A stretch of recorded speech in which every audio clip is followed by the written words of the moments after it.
As a constitutional law attorney, former senior legal advisor and personal counsel to President Donald J. Trump, Jenna Ellis believes in the rule of law and the importance of integrity in our elections. And she's ready to tackle the big cultural and legal issues facing America. This is the Jenna Ellis Show. Here is your host, Jenna Ellis.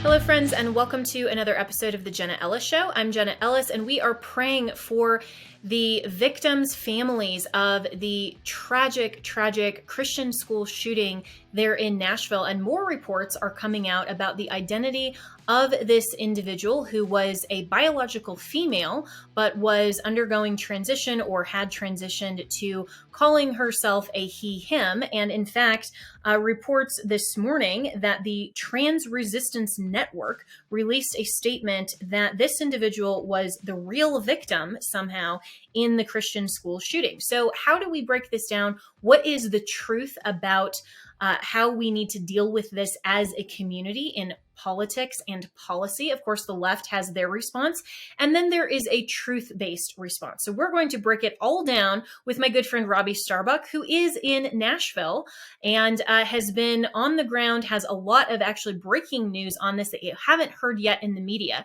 So stay tuned right after this. With inflation, the banking world collapse, and everything that Joe Biden is doing not to protect America, you need to make sure to secure your financial health, especially in retirement. And hey, if you're a millennial like me, that actually is sooner than you think. You need to start now, even if you are a millennial or a Gen Zer, to make sure that your financial health is actually healthy when we get to retirement. And Legacy Precious Metals has a revolutionary new online platform that allows you to invest in gold and silver online in real time. In a few easy steps, you can open an account online, select your metals of choice, and choose to have them stored in a vault or shipped right to your door. You'll have access to a dashboard where you can track your portfolio growth in real time anytime. You'll see transparent pricing on each coin and bar, and this puts you in complete control of your money. The platform is free to sign up for. Visit legacypminvestments.com and open your account and see this new investing platform for yourself. Gold hedges against inflation and against a volatile stock market. A truly diversified portfolio isn't just more stocks and bonds, but different asset classes. This brand new platform allows you to make investments in gold and silver, no matter how small or large, with just a few clicks.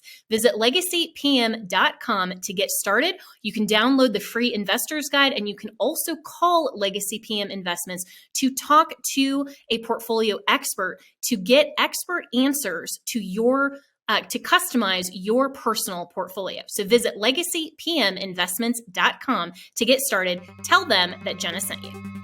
Joining me now is my good friend Robby Starbuck, who is in Tennessee. He's the host of the Robby Starbuck Show and also a former candidate for Congress from Tennessee District 5. And we all really wish that he had won that campaign and hope that you'll run again soon, Robby. But first, I just want to get your reaction to this shooting. Of course, it was very close to home for you, and you have been tweeting out, I think, a lot of really good comments about this and about now the understanding from police that shows that this shooter actually went to a different location, saw that there was security there, and so actually moved locations. And I'm wondering, why don't we have in the massive state or federal budgets any sort of budget for security, an armed security at every school in America? Jenna, you're absolutely hitting the nail on it. This is what I've been asking all day, is why are we not ensuring the safety of all kids in America? You know, we protect our politicians with armed guards, armed law enforcement on a regular basis. We do it for our court. We do it at banks. We do it all over the place. You even see it at jewelry stores. Our kids are more precious than all of those people, politicians included. And if they don't think it's important for kids to be protected, then I would then make the suggestion, why don't we say, okay, let's test that theory out. You all give up your security. Let's spread it out across schools, and let's see who's safer during that time period. You without security or the schools with security. And I think we all know they would not do that because they know that the security matters. And like you said, this person, this deranged individual, she wanted to target a different place, but it had too good of security. And, myself being a parent of 3 kids, talking to a lot of parents in the area, all of us are asking the same question. Was she targeting our kids' school and just decided she couldn't do it because security was too good? Because for many of the schools here in Tennessee, we do have armed teachers. We do have armed security at the schools. This school was a soft target because they did not have that. And so unfortunately, it teaches us this lesson again that I think these types of shooters, they do avoid places where they feel like, okay, I'm not going to be able to get a high body count, something along those lines, because that's what these deranged people care about, because there's security there. So there's no question this needs to be a priority going forward.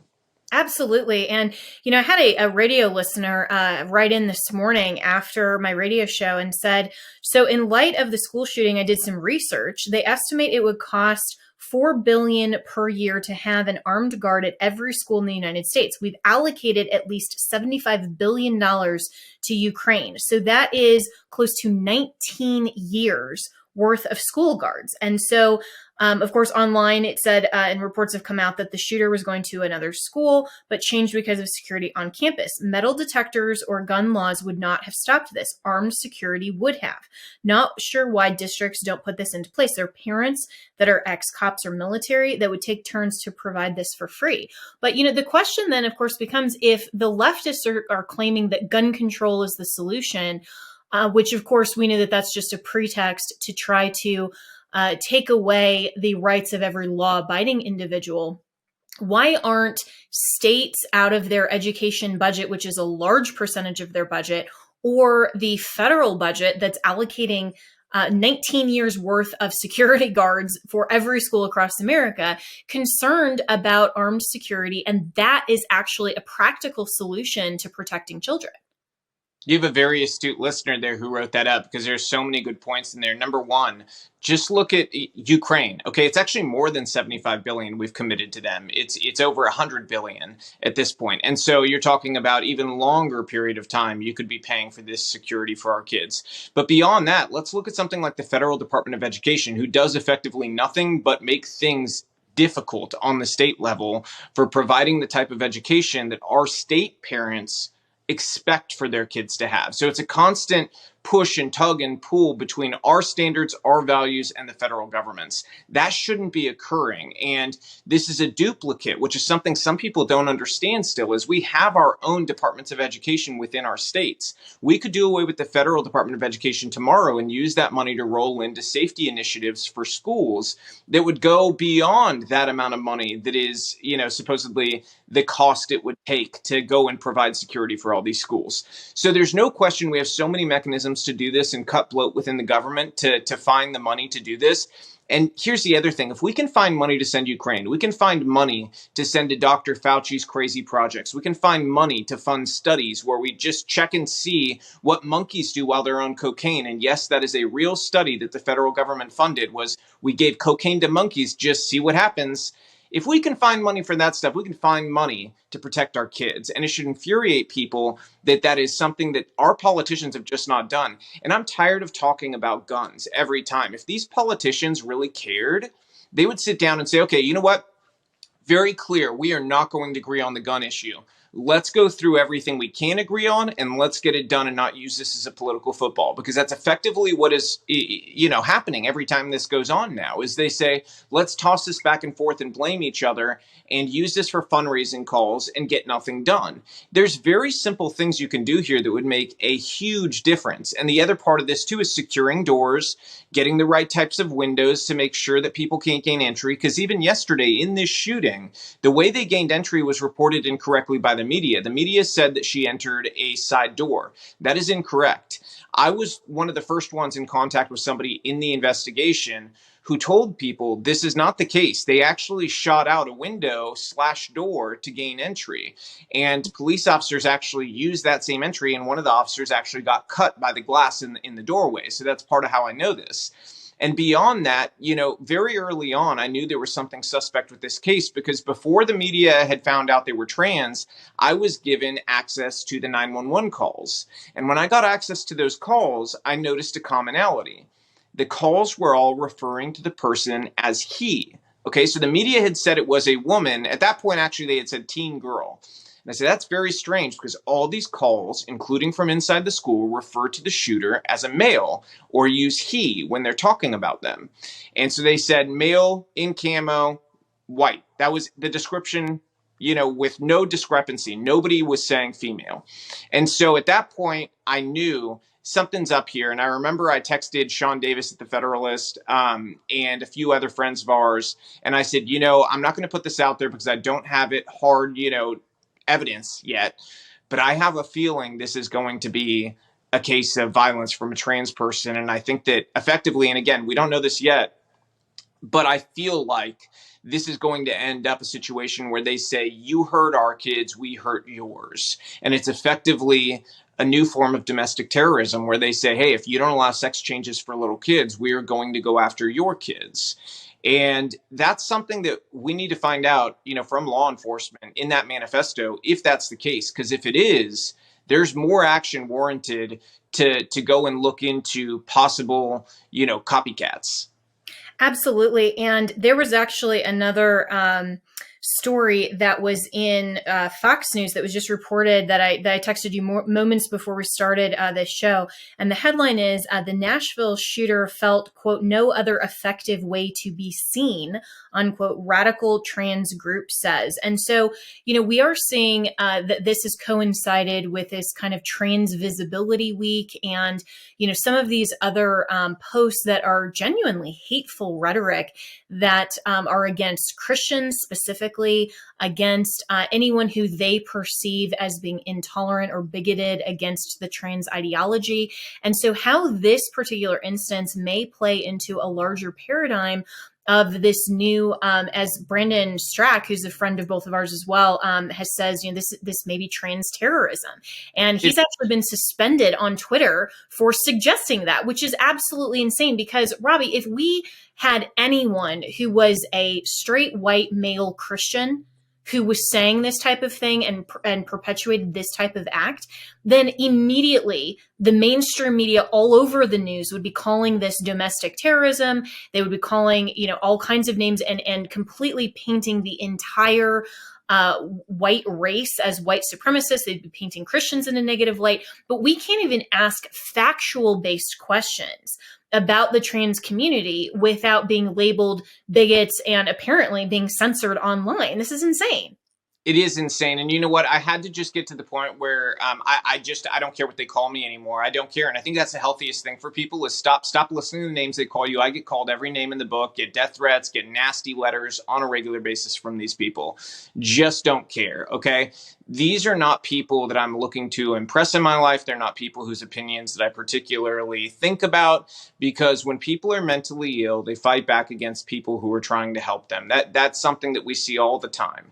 And I think that's the consistent theme here that we've seen over this Trans Week of Visibility and even before. I mean, the thing people need to talk about and think about is this is a increasing level of radicalization that we're seeing within the trans community. Okay, it's not just Trans Week of Visibility. It's also, we're coming up on what they're calling Trans Day of Vengeance. Okay, and the group that Fox is quoting there is one of the groups who's helping run Trans Day of Vengeance. Okay.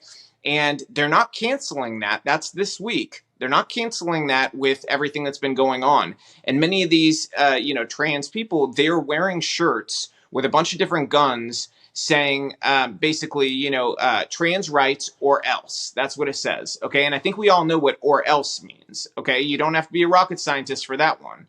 And so you see this in the narratives going on that are being painted and the media is helping perpetuate, with the law we got done here in Tennessee, which for folks who don't know, we got 2 laws done and me and my wife have been behind it from the very start. In fact, the very first proposal of these laws was my CPR Act, which proposed essentially a number of child protection bills.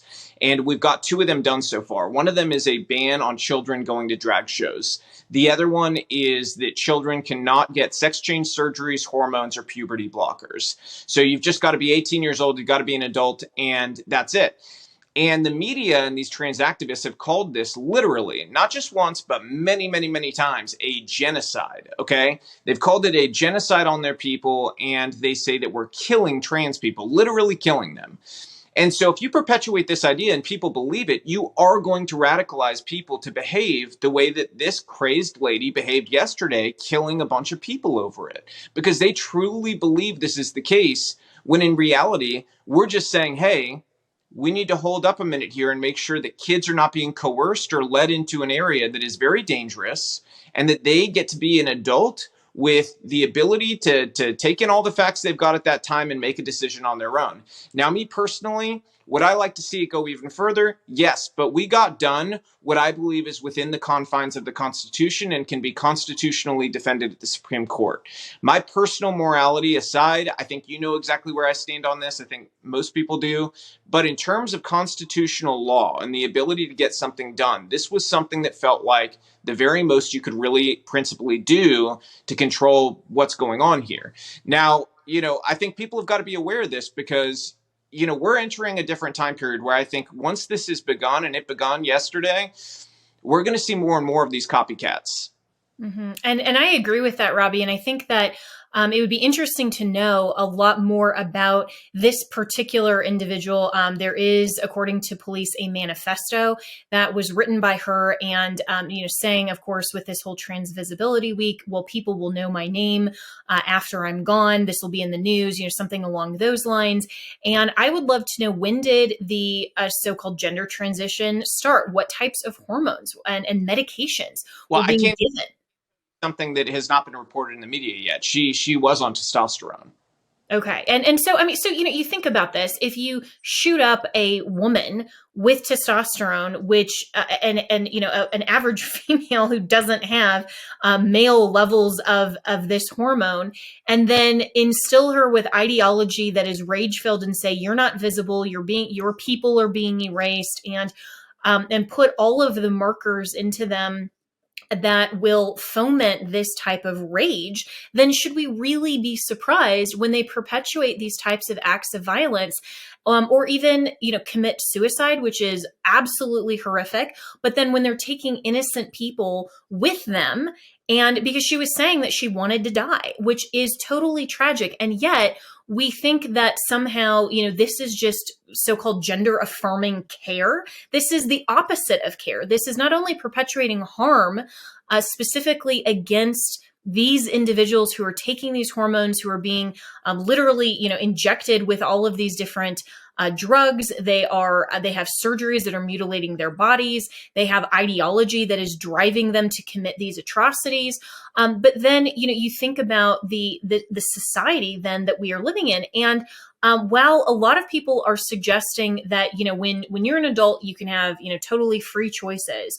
Well, at the very least, we need to protect children, those under the age of 18, from any type of so-called gender affirming care that they are not choosing. But, as Michael Knowles, who is there in Nashville as well with Daily Wire, and a lot of people are, oddly, a few people were suggesting that, this is a conservative town, and we're somehow saying that Daily Wire should be targeted, which is insane.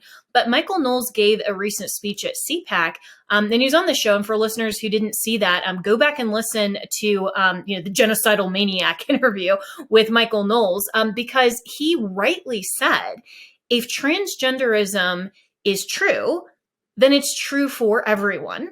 But if it's false, then it's also false for everyone. And so in terms of our ability to legislate around that, I agree with you that, government can't foist its own opinions on people, and we can't coerce people into what to believe. But there are still some limitations to even adults' choices that will ultimately perpetuate harm on others. And I think we need some very serious studies about what this so-called gender affirming care does to not only the bodies, but the mental health status of some of these people, like, this person who knows how long she's been taking hormones, and who knows that type of effect. And I think we need some real practical answers, not just to say, oh, sure, anybody can, shoot up any sort of, drug into their body that they want. when we don't know the practical effects and the consequences. I mean, this is why only libertarians would suggest, it's totally fine if adults choose to take crack cocaine or, other really hard drugs, because they're adults, it's their body, it's their choice. Well, conservatism would say, no, we can actually outlaw some of these drugs, and that's actually okay. Yeah, no, you're absolutely right. And I'm at the point too where I'm not using their term of, gender affirming care, because here's the truth. Gender affirming care would be affirming the gender that people were born as. This is conversion therapy, what they believe in. And I thought that was something Democrats said they didn't like, but apparently they do like conversion therapy, as long as you're converting them from their born sex into one that they can never truly be. And so in that respect, Michael Knowles was correct that, this is either true for everyone or false for everyone. And that's just a blatant fact. It is false for everyone, because you cannot ever truly become that gender that you believe yourself to be. It's a delusion at that point, by definition. That's not a value judgment or anything else. That's just a definition and basic fact about biology. And so if we can't agree on that premise and those facts, we have some very serious problems in front of us in America, because part of Marxism, and I think this is something people sometimes miss, because a lot of people have just been blessed to have been born in America, and they never experienced Marxism and sort of the way that it has destroyed countries and civilizations in the past. And the truth is, you go from a very normal place to all of a sudden this radical group of people suddenly become very loud, and by virtue of being very loud, appear to be much larger of a group than they actually are. And this silent majority stays silent because they're starting to get fearful, whether it's job loss or the way that they might lose friends or whatever it is. And as a byproduct of that, these very loud people start to do crazy things to foment chaos. And that's what we're seeing play out within this trans movement is, chaos. This is chaos across the board. It's almost like Gotham sometimes when you see, these arrest photos that sometimes people like Andy No post, where it's like Antifa people and trans activists, and they show them. It almost looks like how the Joker uses mentally ill people from Arkham Asylum as tools to go carry out his crazy plans. And that's honestly what it's starting to look like. This is looking like we're living in Gotham. And if we don't get control of it, and that requires Christians to do something very specific, we're going to be in big trouble. And here's that specific thing. Myself as a Christian, I've noticed two very dangerous trends in the Christian community. One is silence, and the other one is apathy. And the apathetic people are the ones who say, I'm just waiting for Jesus to come back. The silent people are the ones who feel that it's just too impolite, and they feel like politeness is akin to Christ-likeness. And that's not the case. Jesus offended a lot of people. You can never stop telling the truth out of fear that it may offend somebody. Jesus literally was crucified over how he offended the Romans and the Jews in that time period, the people in charge. And as a byproduct of that, we all know everything that happened, after that. And the apostles themselves, same thing. They offended people across the board and suffered greatly for it. That's something that is actually the most Christ-like thing you can do, is speak up, stand, Absolutely. Be bold, be the type of person that has that uncomfortable conversation. It doesn't mean you need to be rude. It doesn't mean you need to go looking for an argument. It just means you need to speak up about these issues. You need to get engaged politically. You can't afford to be silent. Silence is what got us to this point where this sort of behavior is being accepted, and not only accepted, but then pushed on and encouraged among children. If you think that this is as far as we're going to go, you have not been paying attention. We went from a place where, it started with, hey, everybody, just be tolerant of the existence of people, to, hey, we're going to teach this in blue states, to, hey, we're teaching this everywhere. And in blue states, parents can have their children taken away from them if they don't allow their child to get a sex change. We are going further and further by the year. And the establishment uniparty class of Republicans, who unfortunately have been in control of our party for a very long time, have been allowing it to happen by playing defense or silence, because they care more about business issues than they do about a culture that keeps America alive. If we lose our culture, we lose our country. And this is that moment where normal people have to be the line in the sand against these people being able to destroy our country entirely. And these are the types of issues that we must speak up on in order to have that our country that we love so much be saved. Yeah, absolutely. And I could not agree with you more, Robby, that as Christians and then anyone who cares about the future of our country, we have to stand up and be bold and speak the truth, and the truth that there are only two genders. God made them male and female, and biology is a self-evident fact. It is not a choice. It is not a part of this whole queer theory that ultimately leads to despair and, in some instances like the Nashville shooting, in tragedy. Because what we do know only now of what this, the mentality of this young woman to say, this was the only way that I could be visible. I mean, it is so incredibly sad what this ideology is perpetuating and how it's driving these people to feel that despair and feeling like their kind is being erased. All of these lies of not only Marxism and socialism and all of these other things in society, but then also the crisis of lack of true identity. And as Christians, we know that our identity is solely in Christ. And we understand that every human being is made in the image of God, has inherent dignity and worth, has unalienable rights, and that includes the right to life. And it also includes the right to speak up for that truth. We have to be concerned about the truth in biology, the truth in politics, which is the truth about how we live together in a community,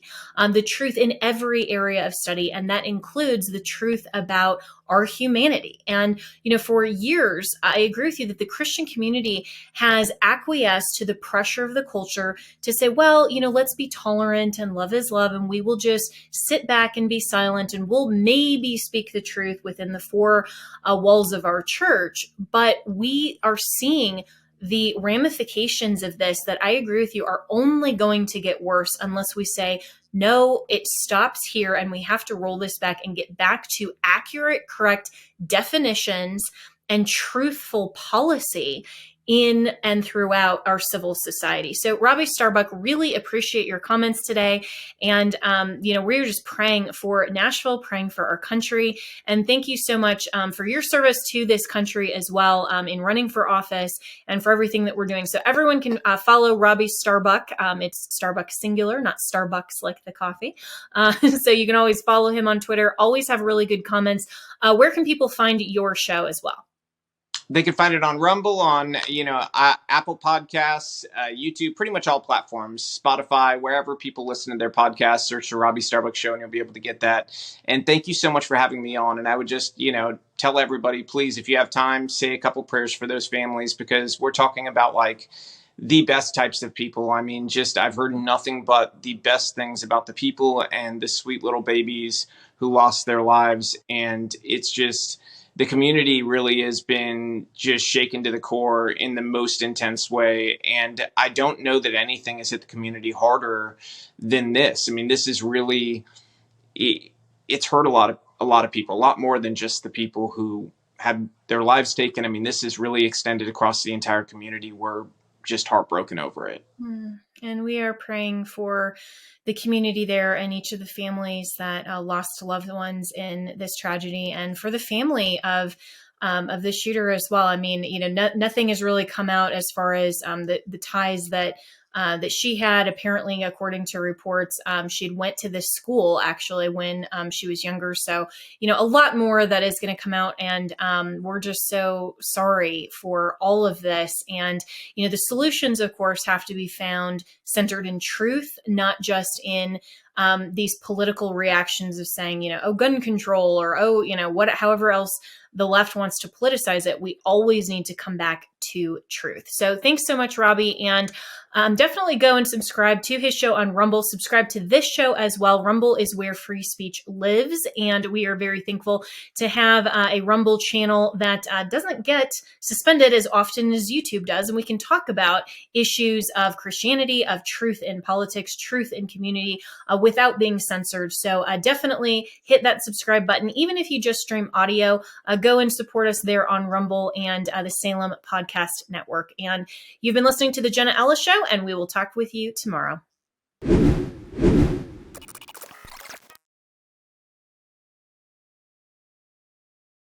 With inflation, the banking world collapse, and everything that Joe Biden is doing not to protect America, you need to make sure to secure your financial health, especially in retirement. And hey, if you're a millennial like me, that actually is sooner than you think. You need to start now, even if you are a millennial or a Gen Zer, to make sure that your financial health is actually healthy when we get to retirement. And Legacy Precious Metals has a revolutionary new online platform that allows you to invest in gold and silver online in real time. In a few easy steps, you can open an account online, select your metals of choice, and choose to have them stored in a vault or shipped right to your door.